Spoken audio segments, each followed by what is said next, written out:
Let me welcome you all here to the first, we hope, annual discussion on more about MS, an educational program for people living with multiple sclerosis.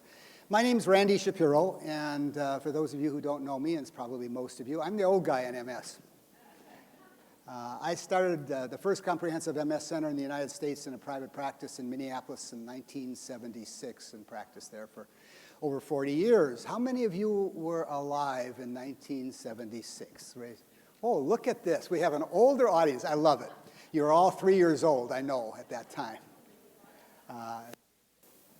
I'd like to thank our sponsors.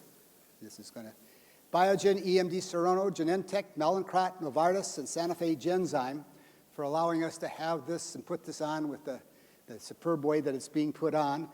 Our exhibitors, you can see them there. I don't think I'll read off every single one of them, but they're all really good, important people who work hard in the area of multiple sclerosis.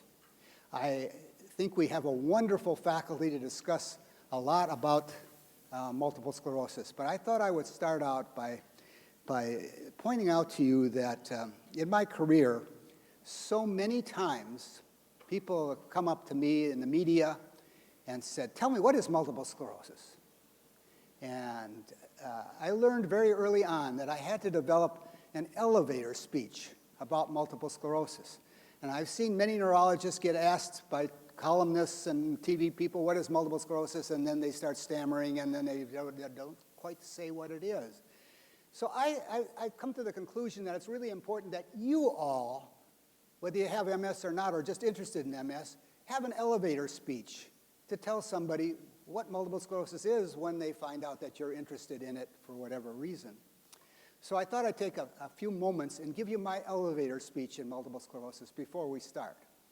And then we'll carry on from there. You know, the brain works like a big computer. It's an electrical system, and it sends its messages down wires. We don't call them wires in the nervous system. We call them nerves, but they act like wires. These nerves are housed in the spinal cord. So when you say move the right arm, the message starts out and the brain goes down the spinal cord and you move the arm. It's a good system. And the reason it's so good is because it's so highly insulated. Just like an electric wire is insulated with rubber, these nerves are insulated with a fat. The fat is called myelin, and the myelin coats the nerves and allows the electricity to move very, very rapidly. For some reason or other in some people, this myelin degenerates. And when it degenerates, it leaves a hardened area.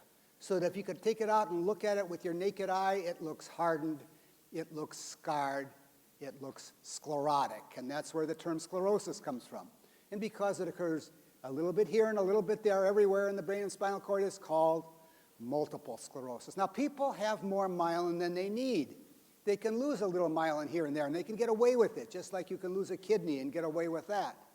Depending upon how much myelin you lose and where you lose it, you get symptoms. So if you lose myelin in the part of the brain or its connections that control strength, you get weakness. If you lose it in the part that controls coordination, you get klutziness. If you lose it in the part that controls sensation, you get numbness. And the list of combinations that are possible are endless. Consequently, no two people with MS are alike. They're all different. But it goes beyond that. If I were to tell you that there are different kinds of cancers in the world, you'd tell me everybody knows that. Some cancers are awful, and some are less awful. Well, there are different kinds of MS as well. Some kinds of MS are awful. Some are not so awful. MS has changed as we have moved in the decades since when I started practicing medicine. And the prognosis has improved dramatically with the treatments that we have available, but sometimes they don't work as well as we'd like them to. And our goal is to find the right treatment for the right person at the right time, and we're so delighted that there are so many treatments. And we're going to talk about a lot of things today involving multiple sclerosis.